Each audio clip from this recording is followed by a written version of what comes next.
right. Hey, good evening, ladies and gentlemen. It is 6:26 here in the east side of the States, and we are doing a special edition tonight on the show of who's sitting at the table and who is sitting at the table with us. What's happening, everybody? It's Ryan Kennedy. Hey, what's going on? Hey, Ryan Kennedy here, fantasy football enthusiast, and first time player in the Scott Fish Bowl coming up here. Super excited about that. All for charity. I didn't know much about it until about a few months ago, and I've been on Twitter now for just a little over a year, and I started seeing some of these hashtags go around, this SFB12, and I'm getting this invite here, and this person's getting this invite. And I started to feel a little left out, and I was like, what's this all about? So I started to dig a little bit deeper in it, and found out it's all about charity. It's all for charity. So raising money for local charities, some for kids, other things other people are doing. I'm actually going to be drafting live in Canton at the Football Hall of Fame, the NFL Hall of Fame here this coming weekend. And if these leagues, if they're drafting live, they're supposed to pick a charity that's going to like local. So they pick something like that's close to Canton. So found out the NFL Hall of Fame is a nonprofit. So we are actually going to be donating right to the NFL Hall of Fame for this draft that we're going to do. There's 36 of us going to be there. So I'm real excited about that. Obviously playing the fantasy football game, that's great. But raising some money from other people and other causes is obviously that much better. So do you play for a certain charity of the team, or like are you assigned a charity, or is everyone in the division or league play for the same charity? So everybody in the same division, my division that I'm playing in live in Canton, is all going to be donating straight to the NFL Hall of Fame. Other divisions that say are slow drafts somewhere else online where they're not doing, say, a live draft, they can kind of pick and choose where they want to make their donation as a league too. I've seen a lot of things like Toys for Tots. I've seen a lot of other good charities out there, but kind of leave it up to them. But the ones that are going live, which are not that many drafts in the Scott Fish Bowl, maybe about a dozen of them, if I remember right. Those people are just picking somewhere local that they can donate right to while they're in that city doing their draft. Now, you say it's in the Hall of Fame. Mm-hmm. Is there a certain room? Do they give you a room or? So they haven't told us yet. I'm all kind of giddy about it, all excited. We were supposed to originally be in Tom Benson Stadium overlooking the Hall of Fame field. And then we got word that they actually moved us directly into the Hall of Fame to do our draft now instead, which is really cool. I haven't been to the Hall of Fame since I was a kid. Growing up in Cleveland, Ohio, I wasn't that far from Canton. And my parents took me down there when I was younger, but I just have never gotten back, and I've always wanted to go back.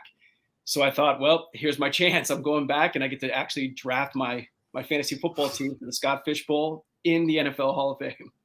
I think that's awesome. I mean, you don't get to the top very often, and then you're doing a live draft there. So how many other people are in your draft? So there's 36 of us that got invited to the live draft in Canton. So the 36 of us will break down into 3 divisions of 12 teams. I was going to say, holy cow, that's a huge game if you are all in the same. Oh, yeah. It'd be slim pickings towards the end of that draft if it was 36. So there's a head that's in charge of each local live draft. So Bob Lung is head of ours. Bob Lung is out of Canton. He basically spread us out amongst where we're coming from to meet at Canton. So there's a lot of people coming from, say, Northeast Ohio, so up by Cleveland, up that way. There's a lot of people coming from south, like Columbus, Cincinnati. And then there's a lot of us from outside of the state lines that are driving in to go to this. So he split us up that way. So you've got a Northeast Ohio group, you've got another within Ohio group playing, and then you've got the outsiders, some guys coming from Pittsburgh. I'm trying to think what's the farthest guys coming from. There was somebody that was coming from a couple states away, if I remember right.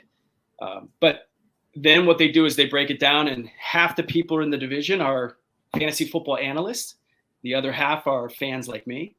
So I'm going to get to play against some guys that I've been following for a while on Twitter. So how prepared are you? Yeah, I'm usually pretty prepared. So I'm an elementary school teacher. So my job every day is to be as prepared as I possibly can.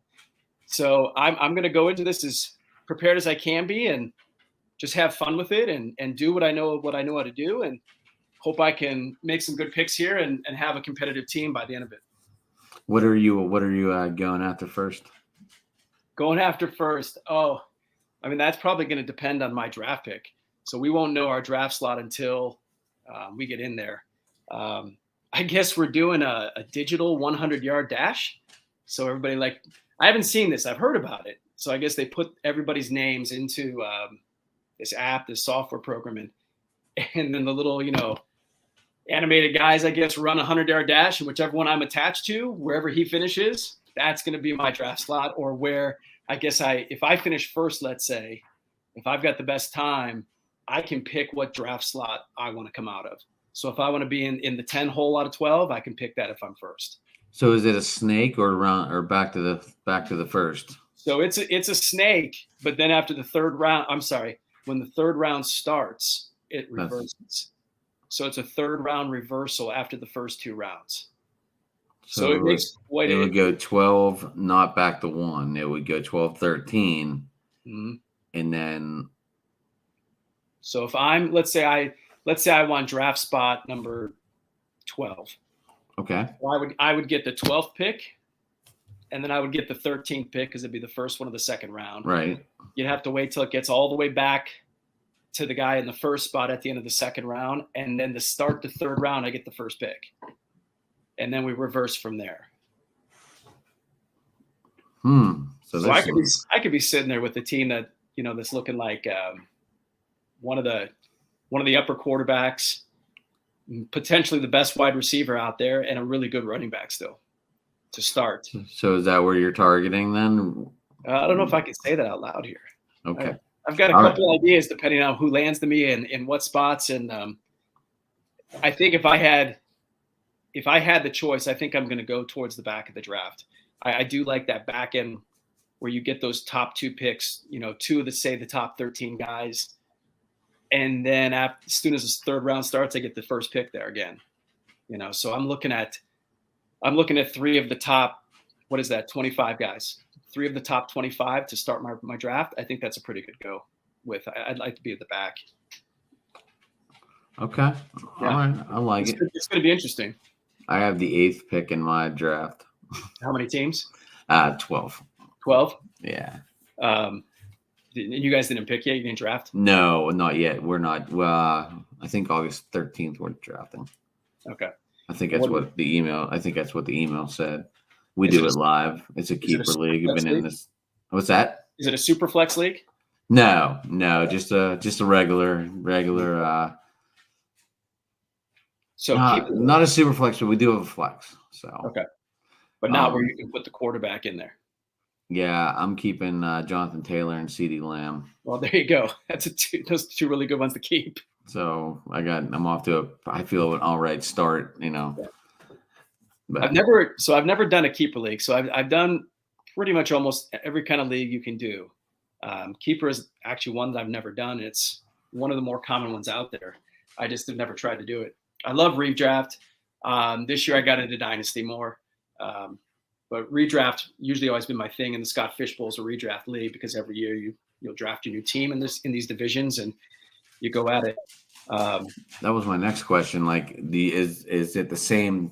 Or do you carry over to next year? Is the Scott Fisher? So it's all new. So you have to re-enter your name and everything to get invited back up. Everything, yeah. So the more I kept like watching things and listening to people on Twitter talk about it, we're interacting. The more I found out that just because you're in it one year doesn't necessarily mean you're in next year. Or you could be applying to get in there for 4 years, 5 years, and never get in still. So I kind of put my application in, and I kept doing some good things on Twitter and hoping that somebody would notice and invite me in, and I got it. But I talked to a lot of people. They're like, I've just given up. Like I can't get in. I've applied every year, and I just can't get in there. And but I've seen a lot of people get in this week, and all these drafts are starting to go this week. Some of the live ones started last week. There's more live ones this week, and then all the slow drafts are going to happen after. There's something crazy, like 200, 250 divisions in this. So imagine, being a fantasy football commissioner of your 12-team home league in your neighborhood. But then here's Scott Fish. He's running, 250 leagues. He's technically the commissioner of all of them. That's crazy to me. Yeah, that's a lot to keep up to date. Thank God for a computer keeping stats real quick for you. Right. So does Scott. Now, have you talked to Scott? Not too much. I mean, here and there through Twitter. So you have talked to him? Yeah, I have. We had a real quick interaction months and months and months ago. And I didn't know who he was at the time. I put something out there about my kids eat McDonald's, and then he said something back to me about McDonald's, and we just had this little back and forth, but I never knew who he was. It was just a guy on Twitter, that I was interacting with, and then come a couple months down from now, I'm like, hey, that's the guy I was talking to about chicken nuggets. So you caught his attention with McDonald's. Yeah, something about that. I think he's the one that said that he's never eaten McDonald's in I don't even know how many years. I was like, how's that possible? If you have kids and your kids are going, like, how do you not eat McDonald's? Like, my kids love McDonald's. I avoid it at all cost. Oh, it's so bad for you, right? I know my stomach loves me for it. I will try and talk my kids into going to Arby's, Wendy's. Oh, I love Arby's. Yeah, you can't pass up. Yeah. Arby's is so underrated. Oh, way underrated, especially their chocolate milkshakes. Oh God! And during their happy hour, you get it for $1 from 2 to 5 every day. Right? Like, come on. Right? We don't. Is that what's going on in Cleveland right now? Yeah. Dollar milkshakes. Yeah, from 2 o'clock to 5 o'clock every day at Arby's. I don't think my Arby's has that. I thought it was national. I didn't think it was just like around Pittsburgh and Cleveland areas. I thought it was national. I'm in Weirton, so I'm like 40 minutes out of Pitt. I'm like 40 minutes out of Pittsburgh. Probably about an hour and a half away from you up in Cleveland. Yeah. So I think it was like, what would that be? 271 for me up to 2, or take 82 over all the way up to 82. I know 82. I know. I have a camp in Ashtabula. Oh, nice. So I still have family up that way. So, but yeah, Arby's, you can go there 2 o'clock to 5 o'clock, and everything's $1. You can get a slider, you can get a milkshake, and a fry. $3. Yeah, $3. There you go. You got your meal. That's all you need. Yeah, that's all you need. No. My daughter, every time we pass now, and she knows what time it is, my 7-year-old. I was like, hey, can we go get milkshakes? She's looking at the time, and I'm like, yes. Don't tell mom. Let's go get another one. Let's go. Come on. Right. Don't maybe even take mom one. Right. Yeah, what mama doesn't know won't hurt her sometimes. Maybe she's watching. Better not be. She's supposed to be giving them baths upstairs right now. Baths and showers. You're getting clean from the trip we were just on. Yeah, where'd you guys go? We went up to New York. We went up to Lake Chautauqua. Oh, all right. Well, you sent me this picture, so I thought you were going here. Was that last weekend? Was that I'm losing track. that was recent though. That was Hershey Park. Is that Hershey Park? Yeah, that was Hershey Park up in Pennsylvania. All the way over, huh? Yeah, that was about a 3.5 hour hike. The one Chautauqua Lake was about 2.5 hours for us this past weekend. But we have a travel trailer. We just travel around the whole summer and just drop it off at each place and go explore the area. This one was cool. The campground we're at was cool. Nice pool for the kids. There's a couple breweries in the area. But Chautauqua Lake is just a beautiful setting, beautiful lake, big lake. It was busy, obviously, because it was the 4th of July weekend. And so a lot of people down on the water, but just kind of cool to see and walk around that place. But just the views everywhere you go, driving around that place, walking around is phenomenal. I highly recommend it. You didn't go to Lake Erie? We thought about it because it's only about a 20-minute drive from Chautauqua to get to that shore. So we were about to go up. We were doing a couple other things, and then our kids were just like, "Can we just go back and go swimming at the pool now?" And it was a good pool. So we were like, "Okay, we'll go back to the pool. We'll hang out. We'll make some friends, and we'll just stay there the rest of the night and get ready for the fireworks." So how far are you away from the lake? So you're talking my house here? Yeah. So to get up to Lake Erie here, I'd have to probably drive straight up to Erie, Pennsylvania. So that's about a 2-hour drive. Oh, so you're not totally in Cleveland. No, I'm in Pittsburgh. Oh, you're in Pittsburgh. I'm Yeah, yeah, sorry. yeah. No. Born and raised Cleveland, Pittsburgh, living now. So, but yeah, it's about a 2-hour hike to get from Pittsburgh up to the shore, up to Lake Erie, which isn't bad. Oh, It's okay. straight up 79. Yeah. Okay. So I didn't know. Okay. I thought you were in Cleveland. I'm sorry. Oh no, I was in Cleveland for a long time, about 30 years before I came here. That's when we were talking before. I thought you said you were in Cleveland now. No. So you couldn't drag the wife out of the city, huh? No, I don't think I was going to win that argument, depending on which way we're going to go. If she was going to Cleveland, I She was going to couldn't win Pittsburgh. you over to be a Steelers fan, huh? No, I'll never go to the dark side there. I respect the franchise. I've got to like be with those guys a little bit. My wife kind of works in the sports industry, so I got to see a lot of those guys all the time, and I'm connected to a lot of them, and they're great guys, but they're not going to catch me rooting for the Steelers still. No. How is it going to family functions? It's not bad. My mother-in-law likes to give me crap all the time. Yeah, my cousin's a big Browns fan, and he goes through a lot of crap too. He grew up there, so I know. I mean, it's all good fun, unless you have that total diehard that just goes absolutely crazy. I think it's fun. I like the rivalry. I'm an Indians fan because I had a cottage or Guardians now, I guess. Right. But I was an Indians fan growing up as a kid because I had that camp about 45 minutes out of Cleveland. Nice, yeah. Carlos Baerga, yeah. Oh, Baerga, Jim Thome, Manny Ramirez, Albert Bell, CC Sabathia. I actually golfed with Albert Bell. Did you? I did. When I was in high school, I was on the golf team. And it was my day out of the rotation where I wasn't going to play. So I just went off, like in a twosome to just kind of practice while the rest of the team was in the match. And Albert was there. It was during the strike. What was that? 94.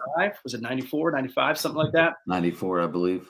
And he was there. He was there because there's nothing else to do. And it was just him and his agent. And it was just, hey, we need 2 guys to go out. We're like, right here. Like, we'll go with you guys. And so you got the golf with Albert Bell. I did. He hit the ball like he hit the baseball. Like he just annihilated it. And you were watching in amazement as a kid in school. As a high school kid. And now all the people playing the match were like, I want to go on Ryan's course. Yeah, like I'll go out of the match today and I'll switch with Ryan. So they let you go to the match and practice even if you weren't playing? Yeah, so like the whole team would go, and if so many people were going out in the match to like actually play, I was young on the team that year. So if you weren't going out to actually play, like I would go out to practice and play around instead, which is cool because it was me and a teammate. It wasn't like my coach around me or anything like that. It was just, hey, go out and play 9 holes. So that was great. I was a freshman in '94, I think. Yeah. Yeah, I was a young buck on the golf team at that time too. I played for my school, but I never got to golf with Albert Bell. No, that's pretty cool. I've got some cool stories like that. That was a good one. Oh yeah. I've got the scorecard signed by him too somewhere. I think I've got it down in my basement. I got actually probably that sucker. I wouldn't throw that away either. No, it's sitting down there. Yeah, the Jake was an awesome place to go watch a baseball game. Oh, it's phenomenal. I grew up at Municipal Stadium though, like going there. My dad used to take me down there all the time, and then when the Jake opened up, it was just phenomenal. I mean, one of the best parks in baseball. I think it's funny, like we get into this conversation because we didn't realize that Cleveland never left Cleveland and went to Baltimore. Right? Did you know that? Yes. So when Cleveland left and went to Baltimore, they were just a new expansion team. Yeah.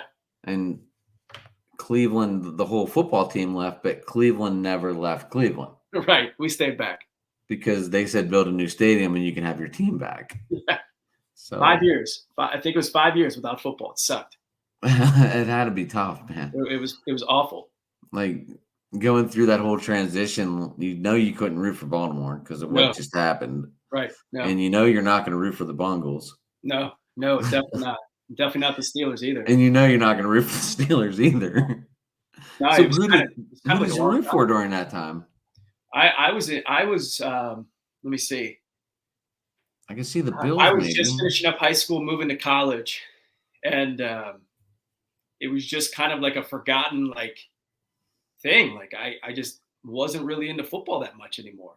Like I sat down, I watched playoffs and things like that, but like I just didn't quite get into football because I kind of lost my team at that time, and I didn't have really anything to do. So I was more focused on my studies and my sports, and college getting there and all that kind of stuff, and which probably for the probably for the better. I was Now gonna that I look say it back sounds on like it, it worked out for the better for you. yeah, I could focus on all that stuff and get my stuff in order there. And then when they came back, I obviously took them back and started rooting for them again and things like that. And the Tim Couch era started. But I don't know. They haven't had much success since, and it's a dumpster fire over there right now. And, I was gonna ask you what do you feel is going on up there right now? I mean, I'm trying to distance myself as much as I can from it. I kind of turned in my fan card the day that they signed Watson. I don't know. I just, not that I ever thought that Baker was going to be the franchise quarterback. I mean, athletic ability wise, I don't know. He had a couple, he had a couple good seasons in there, but like, I just don't think he was going to be the one to continue to take the team to the promised land and things like that. But I definitely never ever thought that they would have gone and after Watson with all that controversy and just decide that that's the dude you want to put in front of your fan base. That's the dude that you want to lead your team. I mean, last week when he was in all these hearings and things like that, here's Baker still doing his annual youth football camp. Did he actually show up? Yeah. Oh, Well, he did. It's not He said Brown to he Baker. said he wasn't gonna show up. No. He's running like the kids camp that he always does. So like that's the Oh. kind of guy like you're looking for stuff like that. But like here's this other guy, doing, sexual assault hearings and things like that. But here's the keys to our franchise. Now, do you feel they're gonna get rid of Baker and send him to Seattle, or? Ooh. I don't know how you fix that situation. It's everything's boiled over there. I mean, what if it comes out next week that Watson's going to be suspended for the whole year? Like, what are you going to do? Like, as a franchise, like, you going to roll with Jacoby Brissett now, or are you going to try to smooth it over with Baker and see if I don't think Baker's going to play no matter what. Like, he's not going to play for the Browns no matter what anymore. Like, I don't know what they're going to do. So I saw somebody say, if Watson's suspended for the entire year or most of the season, they should make Baker Mayfield the highest paid quarterback in the history of the NFL immediately somehow. And just be like, here you go. Like, get out there, do it. But I think Baker's got too much pride. I don't think Baker's going to do that. Maybe give him the biggest year contract until Watson comes back next year, right? Something, right? I don't know. I mean, Watson was only due $1 million this year, right? With all the controversy, wasn't that how that worked out or something? There's so many numbers out there. I don't even know what to believe about all the numbers anymore. I just know it was an astronomical number when they first signed him, and I just couldn't believe that they would have put all of that into that, not knowing the future of all of this that's happening currently. I figured they would have waited too. When they signed him, I was like, well, they're going after a quarterback, but this quarterback brings major baggage. Yeah. Right. And I'm sure that ran through everyone's head in Cleveland at that point in time. Some of them just forgot about everything that was going on and was like, we have a great quarterback. Yeah. Right. And I saw something today that they were trying to trade Baker to Seattle again, but they want to bring in Metcalf or Lockett. Back to Cleveland? Yeah. There's no way Seattle's doing that. I would think not, but that was something in the talks. I was reading that somewhere today. I forget where I was browsing through. I think if Baker's going to go somewhere, I think he's going to go Seattle, or I think he's going to go to Carolina.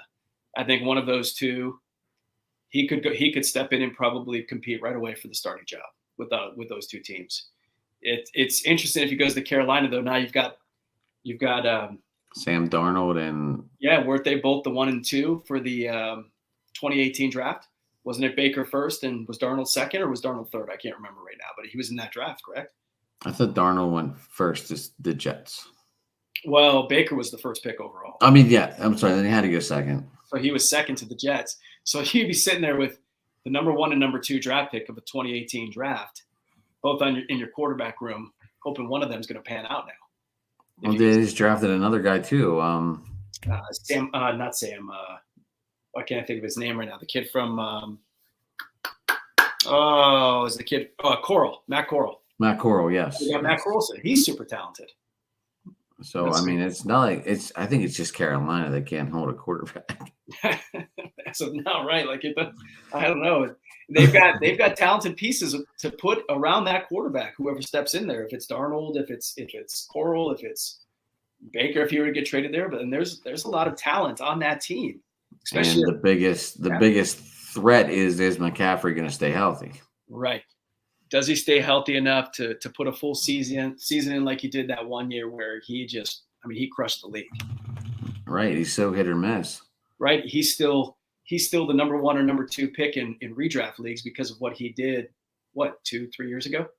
I think this year it was Henry and Taylor, right? 1 and 2. Well, I mean, depending on scoring and things like that. Like this, I've been doing some redraft mocks and things like that. And if it's not like a super flex league where you're drafting, 2 quarterbacks to start because you can put one in your flex spot. If it's a PPR league, if it's a 1 quarterback league, I mean, you're looking at people grabbing Taylor and CMC right away at the top and then Henry right after because Taylor, CMC, they're going to catch those passes. Henry's going to continue to smash like he does all the time. But CMC, if he's healthy, which apparently he is, if he's healthy and has a good year, I mean, he's a league winner. I mean, you draft him, you're going to win your league if you put the other pieces around your team too. Yeah, you gotta have the pieces, but when do you look for the handcuff? And who's the handcuff now? That's the other question. Who is the backup to McCaff? Who is it? You got Chuba Hubbard, right? Chuba Hubbard is still there. He filled in very nicely last year. He did. He was a nice little fill-in. But he wasn't there. They also just signed who was the other they just signed? Was it Deontay Foreman? Is that who I'm thinking? I think they just signed a bigger running back, like a bigger bruising type running back. And I think it was Foreman. I could be totally wrong there. But there's a little uncertainty there of who's going to be the handcuff of those two. But I think it should be Chuba Hubbard, but it could be the other one that they just signed. Right. So is this a PPR league that you're getting into up in Canton? This fishbowl. So this fishbowl is let me think. So there's different rules slightly, like lineups, depending on if you're a live draft or a slow draft. The live drafts are all through the Sleeper app, and the slow drafts are all through my Fantasy League app. And something I forget which platform it is. One of them you can have a like a super flex spot. So you could run 2 quarterbacks in the super flex, right? Yeah. So if you have a super flex, so what you're going to do is you'll start your 1 quarterback, but if you have another great quarterback on your team, you can throw him in your super flex spot. So you'll have a couple other flex spots that you could throw another running back, receiver, tight end in, but your super flex spot, you can add a quarterback in there. No, I meant, is it a PPR league? It is. So it's a half-point PPR. So half-point PPR. Tight ends also, I believe, are going to get an extra little premium for their catches. So they'll get an extra half point there. What was the other interesting scoring that I saw? You get points for first downs if you're a running back or a receiver. So if it's your first down, there's a little half point I think you get there. There's some interesting little tidbit scoring. What was the other one I saw?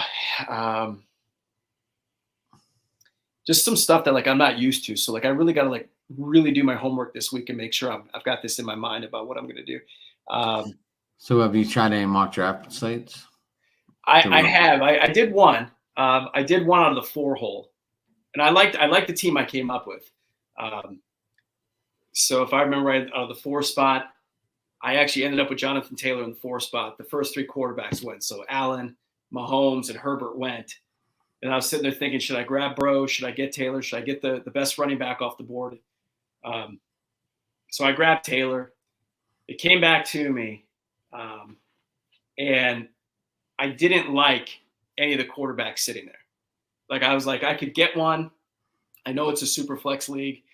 It's probably my Achilles heel is waiting too long at a quarterback. I always think I can wait longer than I can, and then it always bites me in the butt. But I came back to me, but I got Eckler on my second pick. So then I'm sitting there with Jonathan Taylor and Austin Eckler out of the 4 spot in a 12-team league. Now it is super flex, so all these other guys, a lot of them already had 2 quarterbacks. So it came back around, and I think it was it not DK?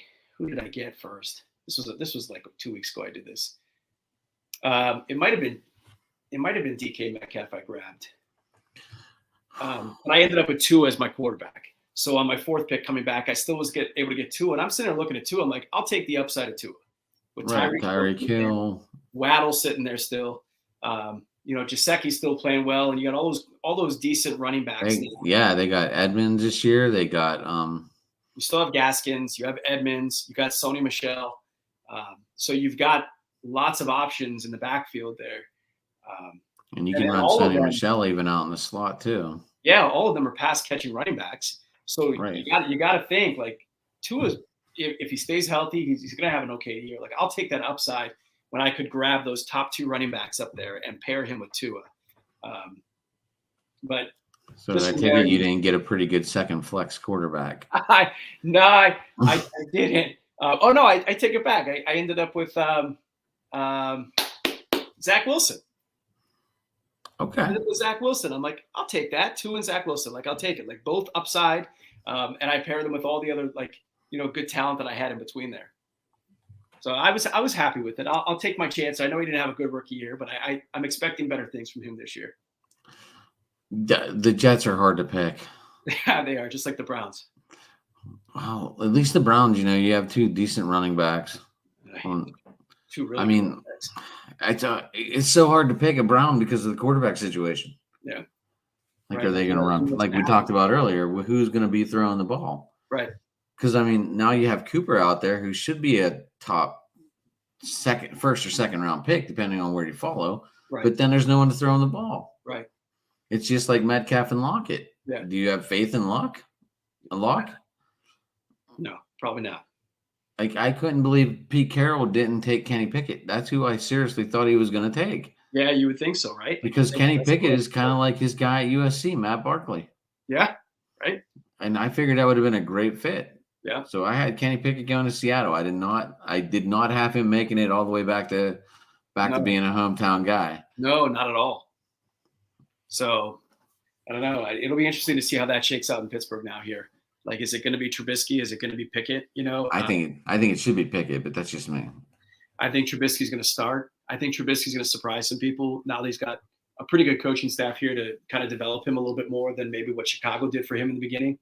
Because Trubisky there was a year I remember where Trubisky, you're grabbing him off the waiver wire because he's balling out. I think, was it his second year?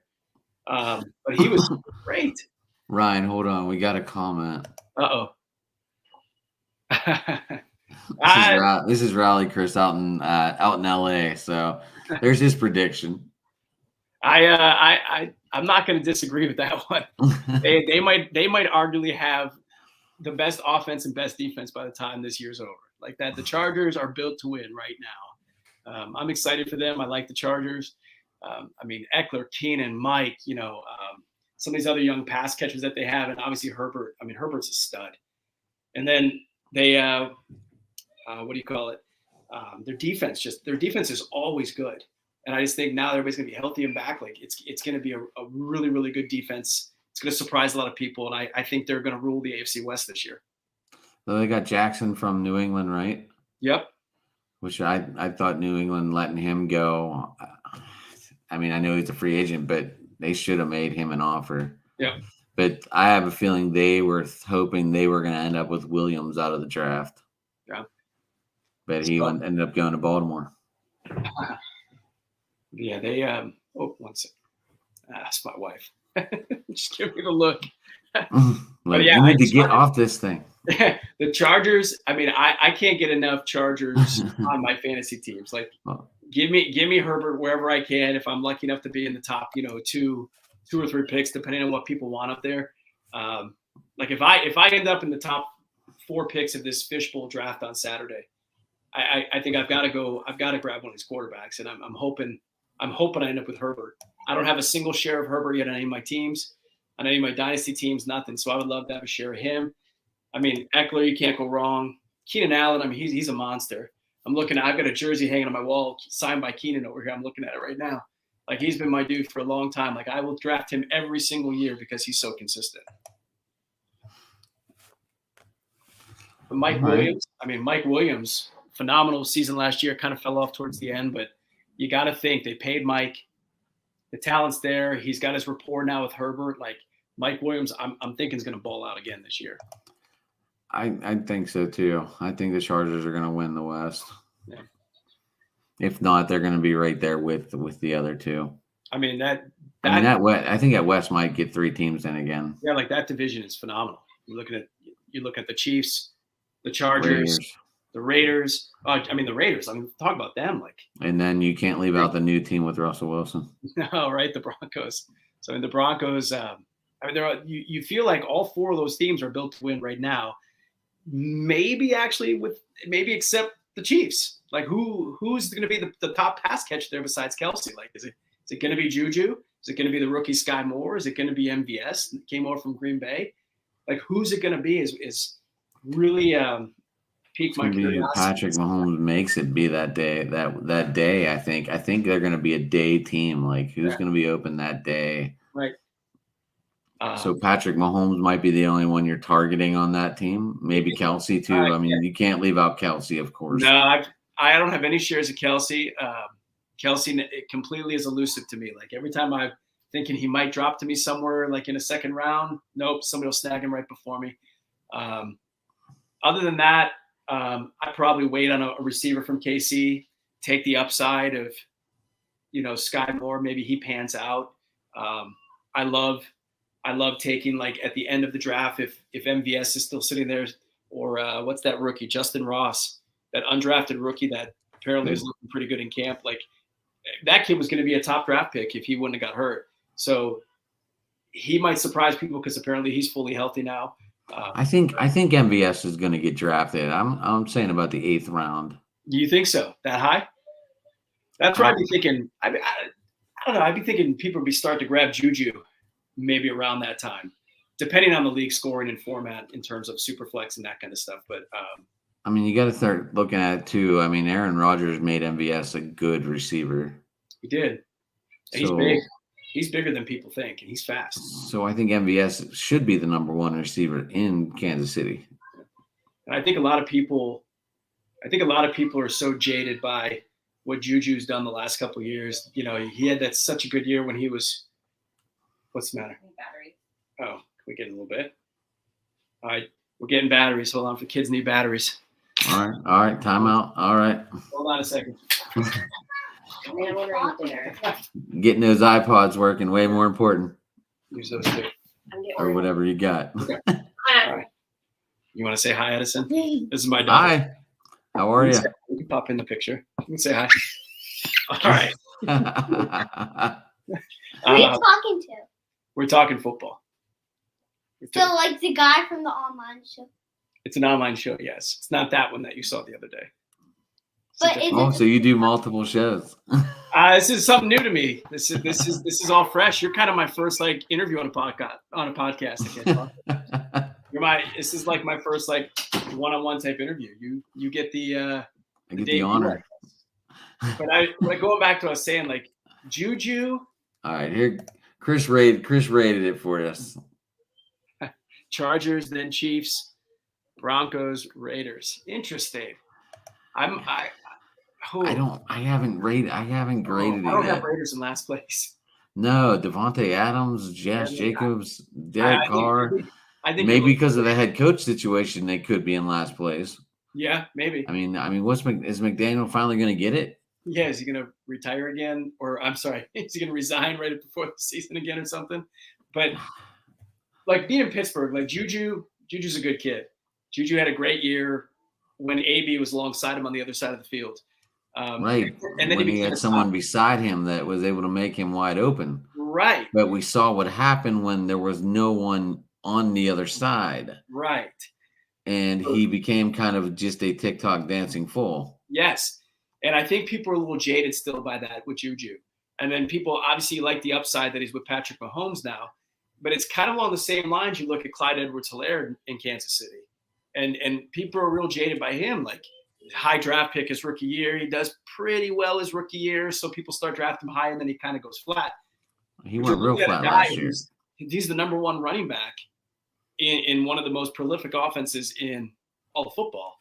Right. And I know Ronald Jones is there and that kind of stuff, but how do you not take the chance on these two guys now that they're going to do something? Like, I have a lot of people are like, I'm hands off. I'm not taking Clyde Edwards-Helaire, but you're telling me you wouldn't take him as your RB3 on your bench after you get two stud running backs and a couple in between? As long as they don't fit into your bye weeks with your other as long as they don't fit into your bye weeks, CEH would be a great fill-in for the bye week. Yeah. I think he's gonna ball out this year. I think he's gonna surprise a lot of people. He had some moments last year before he got injured where he was trending in the right direction. I'm like, okay, he's back. He's gonna do some stuff, and he got hurt, and then he kind of never came back towards the end of the season. But I think he's gonna do some good things this year. I'd be snagging him for value if I could everywhere I can. Okay. Yeah. Well, I would like to have you back after the fishbowl so we can hear your team if you're interested. Yeah. I'll get back on. I mean, it's not a rush. I mean, we have a couple weeks still till fantasy football starts. So just so you know, so we're doing live about 10 rounds together. That's it. So we do 22 rounds total on Saturday. Only 10 of them are going to be live. So we have 2 hours to sit there and get through live and enjoy each other's company and meet some people from Twitter. And then the other 12 rounds will be after those 10 rounds in a slow draft over the next couple weeks. How does that work? So the teams will be populated in, and then the commissioner of the league will switch it over to like an 8-hour timer. So you'll have 8 hours to make your pick. So that way nobody's missing it or something. If you're working and things like that, you can kind of pay attention, or you're going to sleep, taking a nap. And you just have your time to pick it, and that's why they do it so early right now in July, is because you'll have your time to do that, because the season, is not going to start till, what is that? So do you get to take your family with you next weekend?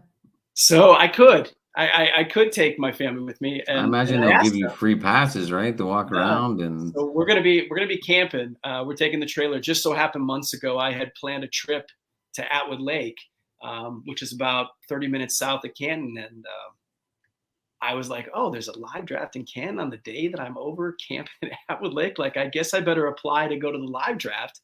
I was originally going to do the Cleveland slow draft and just do it online. I'm like, well, I guess this is a sign that I should be there now. And I asked my kids and my wife, I was like, you want to go? I'm like, you guys can go and you can check it out and you can watch me. But there's a lake and there's swimming and there's a beach. And the three of them were like, nope. Like, we want to swim. I'm like, I get it. It's fine. I'll just go do my thing and I'll come back. I was in Canton 2 years ago. Yeah. I finally got to see an induction. I got to see Polamalu get inducted. Coach Cower, and he's such a good one. I got to witness the Edgar and James speech, and nice. And that was awesome. Tom Benson Stadium. It's in the background, as you can see. The older version of Tom Benson. It's changed a lot. Oh yeah. Yeah, I've heard all about it. I just haven't got over there to see stuff. I still can't believe that's a high school field. Right? Crazy. Imagine if that's your high school field. Right. Like, hey, it's 25,000 people. Yeah. And they say it fills up pretty good. Oh, I bet it does. Some football games down there.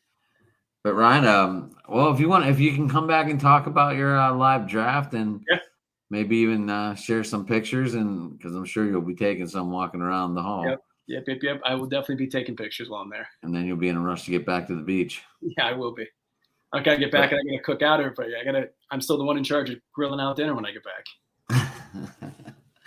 So, but yeah, hopefully you meet a lot of good people up there too. And there's some guys that I'm pretty excited to meet. Who are you looking forward to? So Kyle Lindenbaum from Rotoballer. I've been following him for a while on Twitter.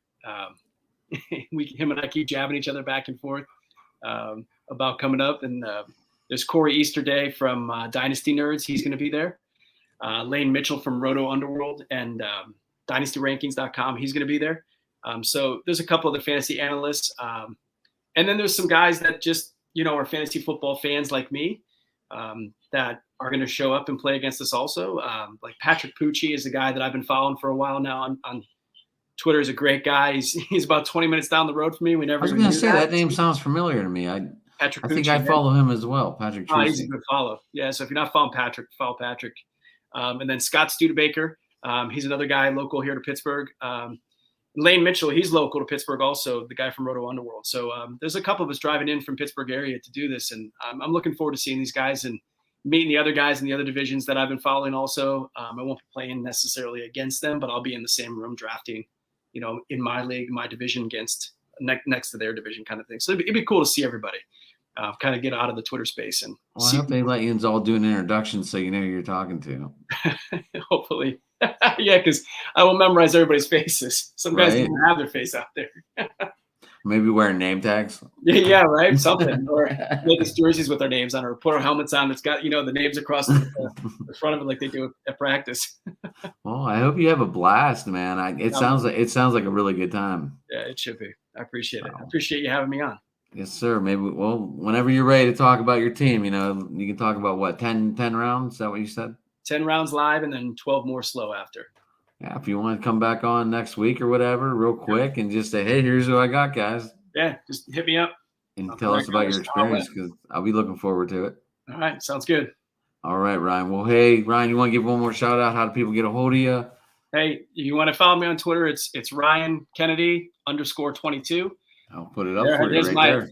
There's my AV for the fishbowl that was made from the SFB AV makers. So they're great. And that donation, it's $10 to make an AV for the fishbowl, and all that goes to charity, which is great.